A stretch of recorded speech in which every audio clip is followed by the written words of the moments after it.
می نگرم به دوردست، گوش فرا می دهم به صدای سکوت.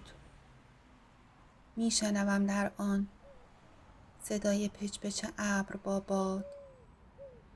می شنوم صدای عاشقانه یا کریم ها را.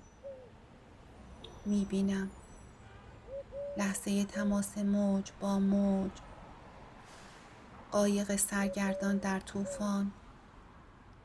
صحنه‌ای است جذاب برای عکاسی، اما حس می کنم هول و اضطراب تخت پاره‌های قایق را. آفتاب نیمه جان پاییز، برگ‌های رنگارنگ روی زمین، زیبا ولی نشان از پایان است. پس گویی پایان نیز زیباست و همانند آغاز ضروری. می نگرم و به گونه‌ای دیگر ادامه می دهم زندگی را.